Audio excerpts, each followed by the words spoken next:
नमस्कार, news circle में आपका स्वागत है। मैं हूं योगेश मिश्रा। आज हम आपको एक ऐसी शख्सियत से मुलाकात कराने वाले हैं जो हर दिल अजीज कहे जाते हैं, जिनके बारे में कहा जाता है कि विवेक हैं तो सबके हैं। आज हमारे साथ बीजेपी महानगर के अध्यक्ष विवेक रस्तोगी जी हैं। विवेक जी, न्यूज सर्किल में आपका बहुत बहुत स्वागत। धन्यवाद योगेश जी। मैं भी आपका धन्यवाद करना चाहूँगा कि न्यूज सर्किल जैसे प्रतिष्ठित चैनल ने आज मुझे अपना विषय आपके बीच में रखने का मौका दिया। विवेक जी, जरा ये बताइए, महानगर अध्यक्ष बनते बनते बहुत विलम्ब कर दिया। नहीं, विलम्ब नहीं हुआ जी। भारतीय जनता पार्टी की विशेषता है कि किस समय किस कार्यकर्ता को क्या देना, किस समय किस कार्यकर्ता से क्या काम लेना। जी। मुझे लगता है कि भारतीय जनता पार्टी जैसे राष्ट्रवादी दल को अब ये लगा कि विवेक रस्तोगी की कुछ उपयोगिता हो सकती है इस दायित्व के नाते, तो उन्होंने मुझे अब दायित्व दिया है। और मैं एक विशेष बात आपसे कहना चाहूँगा कि मैंने देखा कि मैं इतना लंबे समय से काम कर रहा हूँ। लोग बहुत भाग दौड़ करते हैं पद पाने के लिए, दायित्व पाने के लिए कि मैं महामंत्री बन जाऊँ, मैं उपाध्यक्ष बन जाऊँ। तो मुझे लगता है कि उसकी आवश्यकता भारतीय जनता पार्टी में विशेष रूप से नहीं है, क्योंकि इतने लंबे समय से निरंतर कोई ना कोई काम, कोई ना कोई दायित्व महानगर में और अनेकों अभियान और क्षेत्र में अनेक प्रकार के कार्य भाजपा ने बिना मांगे मुझ जैसे कार्यकर्ताओं को दिए, और मुझे लगता है बाकी कार्यकर्ताओं को भी इसी प्रकार काम मिलते हैं। लेकिन आपके जो समर्थक है वो ये कहते हैं कि साहब हुजूर आते आते बहुत देर कर दी। देखिए, मेरे समर्थक तो सभी पार्टी के कार्यकर्ता हो सकते हैं जी, और उनकी अपनी सोच हो सकती है, लेकिन मेरा ये सोच है कि पार्टी ने जब जो निर्णय लिया उसका हमेशा स्वागत करना चाहिए, और देर कुछ नहीं होती। पार्टी को लगा जी कि अब आपको इस दायित्व का निर्वहन करना है, तो उन्होंने मुझे अब ये आदेश किया है। दूसरा, विवेक की सबसे अच्छा संयोग यह है कि बीजेपी की योगी सरकार प्रदेश में 8 साल पूरे कर रही है। आज हम 46वां बीजेपी का स्थापना दिवस मना रहे हैं, कैसे देखते हैं आप? देखिए, भारतीय जनता पार्टी 6 अप्रैल 1980 को अपने अस्तित्व में आई थी, उसका स्थापना दिवस था उनका। और अटल जी की 2 पंक्तियां याद है, उसमें से मुझे याद ये पड़ती है, कभी थे अकेले, और उसकी दूसरी लाइन में मैं भूल रहा हूँ जी। तो पार्टी ने सन 80 से काम करते करते करते करते आज 45 वर्ष पूर्ण किए हैं, और 46वां स्थापना दिवस हमारा है जी। पार्टी एक लाइन पर चलती रही, कथनी और करनी पर कोई अंतर नहीं रखा।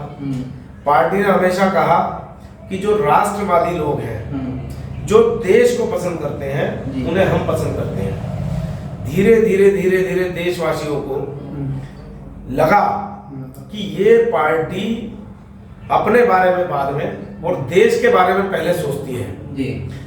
तब हमारा पार्टी का ग्राफ बढ़ना शुरू हुआ, और आज इस देश की जनता ने ही नरेंद्र मोदी जी जैसा एक प्रधान सेवक हमको दिया, जिनकी सरकार 10 साल पूरे करने के बाद अब 11वें वर्ष में काम कर रही है। और बात करें यदि योगी जी की, तो योगी जी ने उत्तर प्रदेश में जिस प्रकार के फैसले माननीय प्रधानमंत्री नरेंद्र मोदी जी के मार्गदर्शन में लिए हैं, वो अपने आप में अद्भुत है जी। और मैं अध्यक्ष हूँ भाजपा मेरठ महानगर का, लेकिन यदि मैं काम गिनाने लगूं तो मुझे कोई इसमें अतिशयोक्ति भी नहीं लगती, और ना मैं अपने आप को इसमें ऐसा अपने अंदर कमी महसूस करता कि मैं पूरे काम गिना नहीं पाऊंगा। वो काम भी मुझे पूरा पढ़ करके आपको बताने पड़ेंगे। इतने काम हुए, इतने काम हुए हैं, लेकिन मूल काम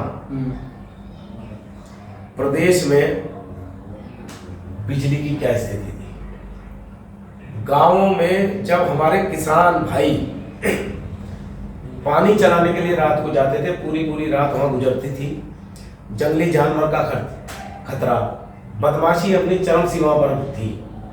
जहां योगी सरकार 1 डिस्ट्रिक्ट 1 प्रोडक्ट की बात करती है, वहीं पुराने राजनीतिक दल जिनकी सरकारें थी वो वन डिस्ट्रिक्ट वन माफिया की बात करते थे जी। ऐसे ही हमारी माँ बेटी बहन, वो चाहे कहीं जाने की बात हो, चाहे अपनी नौकरी पे जाने की बात हो, चाहे विद्यालय जाने की बात हो, चाहे खेत पर दोपहर में भोजन भी ले जाने की हमारे यहाँ परंपरा रही है। हमारी माँ बहन बेटी खेतों पर ले जाती थी, तो कोई भी सेफ नहीं था।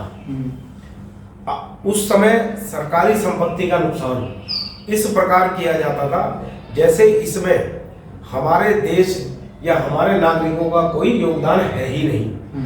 आज कानून पुराने थे लेकिन योगी जी ने उनको लागू किया। आज सरकारी संपत्ति का नुकसान क्यों बंद होने लगा? क्योंकि सबको पता है कि सरकारी संपत्ति उसका भरण पोषण दोबारा हमें ही करना पड़ेगा। हाईवे इस उत्तर प्रदेश में देश के सबसे ज्यादा हाईवे हैं और सरकारें जब तक रही 2014 से 2017 के बीच तक जो हमारी समाजवादी पार्टी की जो सरकार रही, उसने प्रदेश के विकास के बारे में कुछ नहीं सोचा, केवल अपने विकास के बारे में सोचा। क्योंकि अनुमतियां स्टेट गवर्नमेंट को देनी होती हैं, बहुत सारी एनओसी स्टेट गवर्नमेंट को देनी होती है।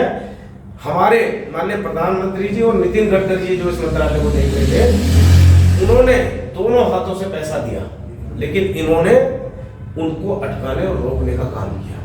और जैसे ही हमारी डबल इंजन की सरकार यूपी में हुई, ऊपर माननीय प्रधानमंत्री नरेंद्र मोदी जी और नीचे योगी आदित्यनाथ जी, दिन दूनी रात चौगुनी उन्नति इस प्रदेश में हुई है। दूसरा ये कहा जाता है, आपने महानगर अध्यक्ष का पद संभाला है, ये कहा जाता है कि महानगर की बीजेपी जो है अब विवेकपूर्ण काम करेगी, इसका क्या संकेत माना जाए? देखिए, ऐसा होता है, मीडिया का यही कार्य है कि जो वो अपनी खबर लिखे उसमें कुछ ना कुछ मसाला या कुछ ना कुछ पढ़ने लायक ऐसा हो कि अंदर की खबर सब पढ़ी जाए जी। दैनिक जागरण ने लिखा मेरठ महानगर भाजपा विवेकाधीन, तो ये एक शब्दों का एक प्रयोग है। और वो जो पत्रकार लोग होते हैं, आप सब लोग होते हैं, आप लोग जिस प्रकार शब्दों का प्रयोग करते हैं उससे पता लगता है कि शब्दों का महत्व क्या हो सकता है। इससे पहले भी जितने माननीय अध्यक्षगण रहे वो भी सब विवेकपूर्ण और पूरी निष्ठा से पार्टी का काम नहीं, आपने विवेकपूर्ण कार्य भी किया है। आप जब से चयन हुआ महानगर अध्यक्ष बनने को लेकर, आपने कितनी लंबी लाइन खींच दी कि दूसरे नेताओं के लिए बड़ा मुश्किल रहेगा।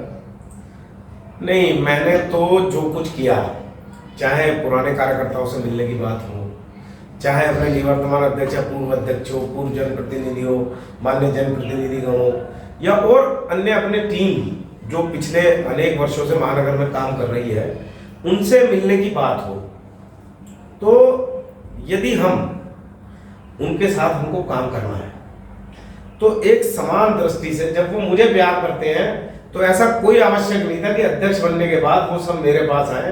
मुझे ऐसा लगा एक कार्यकर्ता के नाते कि मुझे उनसे मिलने जाना चाहिए। तो मैं नहीं समझता इसमें कोई लंबी कोई मैंने लाइन खींची है। दूसरा, ये जो समर्थक है आपके, वो आमतौर पर ये कहते हैं कि विवेक जी ने बूढ़े शेरों को जगा दिया, ऐसा कुछ है क्या? देखिए, शेर कभी बूढ़ा नहीं होता, और जितने हमारे जनसंघकालीन कार्यकर्ता हैं, वरिष्ठ कार्यकर्ता हैं, ये बात अलग है कि रोज के कार्यक्रमों में उनका आना जाना थोड़ा सा कम रहता है, लेकिन कोई चुनाव हो, कोई विषय हो, तो जो कार्यकर्ता जो यूनिट काम करती है वो अपने आवासीय क्षेत्र में, अपना जहाँ वो व्यापार करते हैं उस क्षेत्र में हमेशा चिंता करते हैं। और चुनाव के दिनों में चूंकि ये बात पब्लिक नहीं हो पाती, उनके फोन आते हैं, वो छोटी छोटी बैठ के करते हैं, लोगों के यहाँ चाय पीने जाते हैं, तो वो मीडिया को थोड़ा सा पता नहीं लग पाता। तो शेर जो है हमारे, वो पहले से ही जगे हुए थे, पहले से ही लगे हुए थे। वो थोड़ा सा कार्यालय आदि आने से जी वो ऐसा महसूस हो रहा है, ऐसा कुछ है नहीं, वो निरंतर अपना कार्य कर रहे हैं। चलिए ठीक। एक सवाल आपसे और आता है कि 80 के दशक में आपने भारतीय जनता पार्टी ज्वाइन की, 1980 में गठन हुआ, 87 में आपने ज्वाइन कर ली, बहुत ज़्यादा समय नहीं था। 87 की भारतीय जनता पार्टी और आज हम 2025 में खड़े होकर आपसे चर्चा कर रहे हैं, बीजेपी अपने सफलतम 40 साल मना रही है, टेन्योर में बड़ा लंबा टेन्योर रहा है, 4 दशक बीत गए हैं, आप कैसे देखते हैं? देखिए, एक तरीके से 10 साल में पीढ़ी का परिवर्तन प्रारंभ हो जाता है जी, और 18 साल में पीढ़ी बदल जाती है जी। भाई, नौजवान आ जाते हैं, और परिवर्तन इस संसार का, इस प्रकृति का नियम है। 87 से जब से मैं भाजपा में काम कर रहा हूँ, मैंने अनेक उतार चढ़ाव पार्टी के काम में देखे, लेकिन एक बात पार्टी की कभी नहीं बनती जी, निष्ठावान कार्यकर्ता का सम्मान जी, और निष्ठावान कार्यकर्ता को आगे बढ़ाना। भारतीय जनता पार्टी जितनी पहले आवश्यकता थी उतना पहले भी सब काम करती थी, उसकी पूर्ति करती थी। अब चूंकि आज के समय में आवश्यकताएं भी बढ़ी हैं, सब कल्चर चेंज हुआ है। पहले केवल प्रिंट मीडिया का जमाना था, आज इलेक्ट्रॉनिक मीडिया का जमाना है, साथ साथ लाइव का जमाना है। तो उसके अनुरूप यदि हम अपने आप को नहीं ढाल पाएंगे, भाजपा यदि नहीं ढाल पाएगी, तो उसको हम पूरा नहीं कर पाएंगे। कहा यह जाता है कि जैसे जैसे बीजेपी की संघर्ष से सफलता की यात्रा शुरू हुई है, परस्पर यात्रा आपकी भी चली है। आपने भी 87 से लेकर 2025 तक वो यात्रा आपकी चली है, टाटा भी आपके ऊपर लगाया गया। जरा उस बात का जिक्र आपसे करना चाहेंगे, कैसा वो दौर था जब आप संघर्ष कर रहे थे, लाठियां खा रहे थे और बीजेपी के कार्यकर्ता नहीं मिलते थे, तब आज एक हुजूम आपके साथ चलता है? देखिए, उस समय भले ही थोड़ी संख्या कम थी, उस समय भी कार्यकर्ताओं को का एक दूसरे के प्रति समर्पण और प्रेम बहुत था। और जहां तक आपने इसमें टाटा की बात की है, जो विपक्षी दल है उन्होंने हमेशा इसे भारतीय राजनीति में तुष्टीकरण की राजनीति करने का प्रयास किया। अयोध्या जैसे मामले में मुलायम सिंह जी ने जो कुछ किया वो पूरे संसार में कहीं छुपा हुआ नहीं है। कार सेवकों के अस्थि कलश आए थे, एक रूट तय हुआ कि इससे वो यात्रा निकलेगी, प्रशासन के साथ सहमति से रूट तय हो गया। उस समय एक सीओ साहब थे शहरयार खान, तो उन्होंने उस रूट में कटौती कर दी। तो हम एकदम युवा थे, उग्र होना स्वाभाविक था। घटना ऐसी थी कि वो मन को उद्वेलित करती थी पूरे संपूर्ण समाज को जी।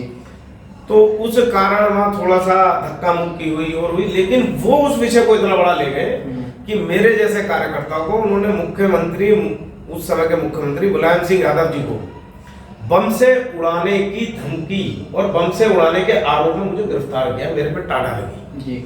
लेकिन मुझे पता ही नहीं लगा, मेरे परिवार को पता नहीं लगा कब मेरी जमानत हुई, कब उसकी जांच हुई और कब जो है वो पुलिस वाले उसमें फंस करके सस्पेंड हुए जी। तो ये जो भारतीय जनता पार्टी है, इसमें परस्पर जो प्रेम है कार्यकर्ता से, उसके अनेक उदाहरण हैं। उनमें से एक उदाहरण ये भी है। विवेक रस्तोगी जब 2025 में पीछे मुड़ के देखते हैं अपनी यात्रा को, कैसा पाते हैं?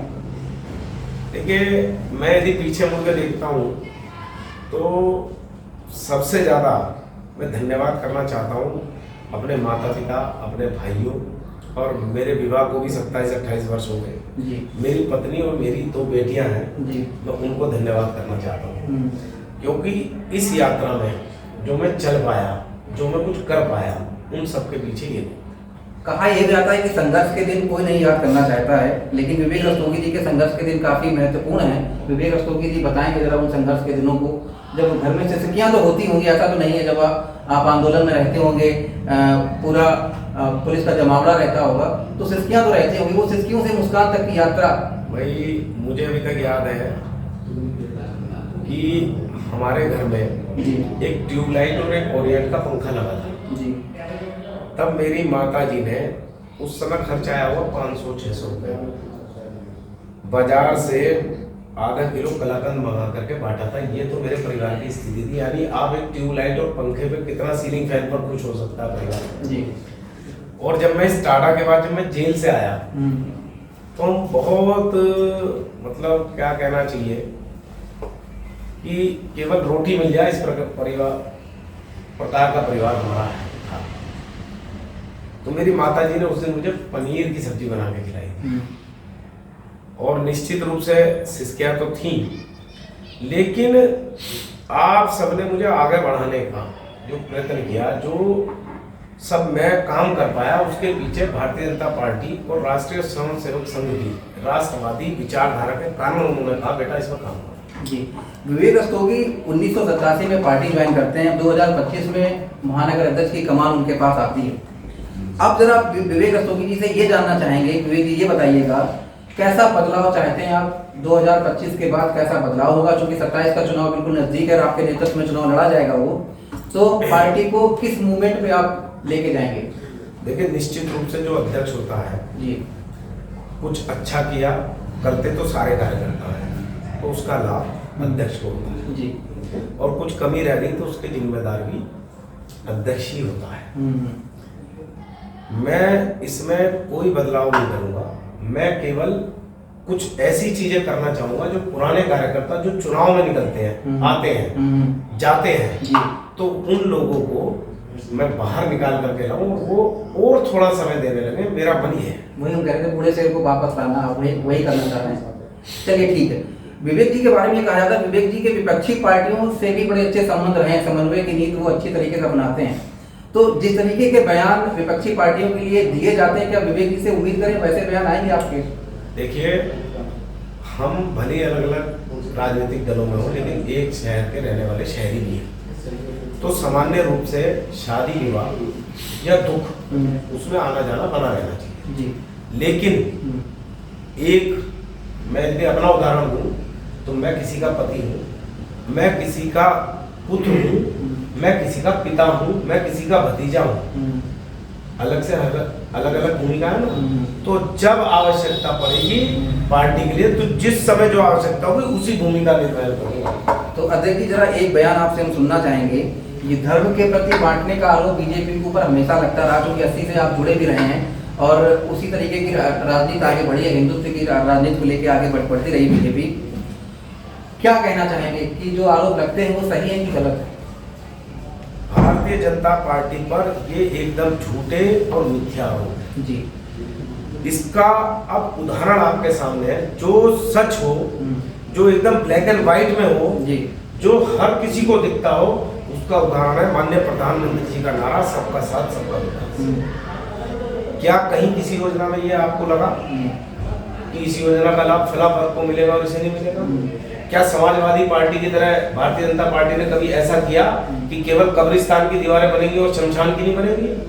क्या कभी भारतीय जनता पार्टी ने यदि सामूहिक विवाह होता है कभी ये तय किया कि इसमें मुस्लिम बेटी नहीं का विवाह नहीं होगा, केवल हिंदुओं का होगा?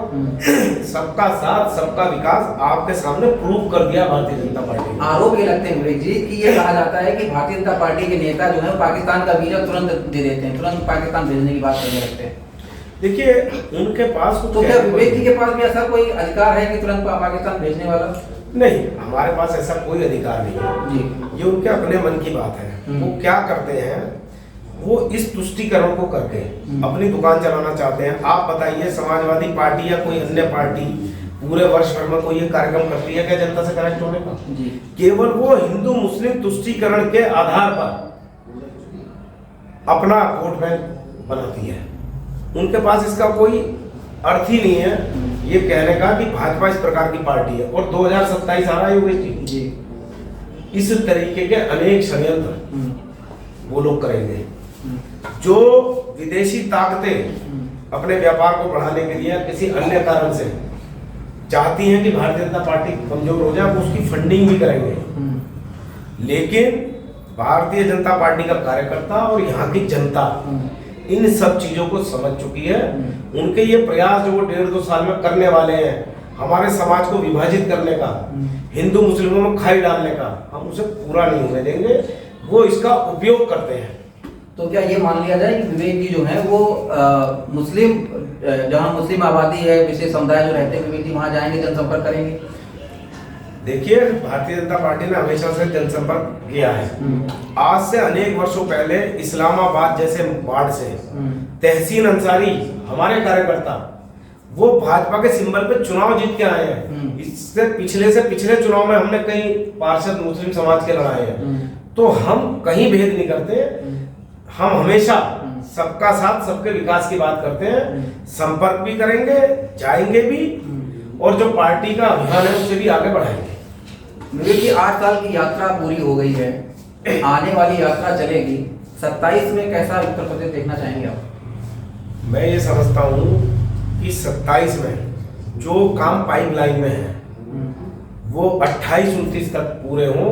भाजपा की सरकार ही उन कामों को पूरा कर सकती है। मैं चाहता हूं कि पुनः उत्तर प्रदेश में भारतीय जनता पार्टी मेरठ का विकास कैसे चाहते हैं? मेरठ में चूंकि देखिए, मेरठ के विकास की जहां तक मैं बात करूं, ये भी प्रूव हो चुका है। मेरठ दिल्ली एक्सप्रेसवे जी कांग्रेस की सरकार ने कहा था कि हम लाएंगे जी 10-12 वर्षों तक वो चलता रहा। उसके अलाइनमेंट चेंज होते रहे, उनके लोग जमीनें खरीदते रहे अधिकारियों से मिलकर, फिर उसका अलाइनमेंट चेंज करके दूसरी जगह लाते रहे। उसको किसने पूरा किया? नरेंद्र मोदी जी और भारतीय जनता पार्टी की सरकार ने जी। और एक और विशेष बात बता दूं, कांग्रेस पिछले 25 सालों से 2014 से पहले कहती थी कि मेरठ से और सहारनपुर जाते हैं बीच में मुजफ्फरनगर तक और कई जगह लाइन डबल होगी थी। इन्होंने उसको फंड तक नहीं दिया। मोदी जी 2014 में आते हैं, उन्होंने पहले सारे फंड्स उन काम को रिलीज किए जो पुरानी सरकारों ने कह रखे थे, और वो लाइन का दोहरीकरण हुआ। यानी पार्टी के आधार पर कभी देश का नुकसान नहीं किया। यदि देश के लिए कोई काम स्वीकृत है तो उसको करने का प्रयास किया। आखिरी सवाल विवेक जी आपसे पूछना चाहेंगे, आप जब संगठन में काम करते हैं और आप जब आम लोगों से मिलते हैं तो ये कहा जाता है विवेक जी सबके हैं। जब विवेक जी सबके हो जाते हैं तो विवेक जी ऊपर बड़ी जिम्मेदारी हो जाती है। विवेक जी को सबको अपनाना भी है, सबसे समन्वय भी बनाना है, तो ये उम्मीद, बहुत बड़ी उम्मीद है आपके ऊपर। ये चुनौती तो नहीं है? ये बिल्कुल भी चुनौती नहीं है जी। मेरी नेचर में ही समदृष्टि से काम करना, समभाव के साथ काम करना, समन्वय के साथ काम करना प्रारंभ से मेरे अंदर है जी। तो ये बिल्कुल भी कोई चुनौती नहीं है। हाँ, अगर मैं समन्वय से काम नहीं कर पाया तो ये मेरे लिए चुनौती होगी। और 29 का भी चुनाव मोदी जी का, उसके लिए कैसे तैयारी? देखिए, तैयारी है 27 का चुनाव कराना। पार्टी उसके बाद जो आदेश देती है जैसा करेगी उस दृष्टि से काम करेंगे, लेकिन अध्यक्ष रहे या ना रहे चुनाव तो लड़ाएंगे। दूसरा, जो विपक्षी दल हैं उनके लिए विवेक रस्तोगी आज पहली बार मंच से क्या संदेश देना चाहेंगे? जो आरोप लगाते रहते हैं कि बीजेपी धर्म के आधार पर बांटती है, बीजेपी जाति के आधार पर बांटती है, बीजेपी एक विशेष वर्ग को टारगेट करती है, उसके आधार पर विवेक रस्तोगी क्या कहना चाहेंगे? मुझे लगता है कि 100 चूहे खा के बिल्ली हज को चली जी। जो काम वो खुद करते हैं उसका आरोप हम पर लगाना चाहते हैं। उन्हें अपनी गिरबान में झांक कर देखना चाहिए कि वो क्या करते हैं। ये सब काम वो करते हैं, भाजपा कभी भी इस प्रकार का काम नहीं करती। जी।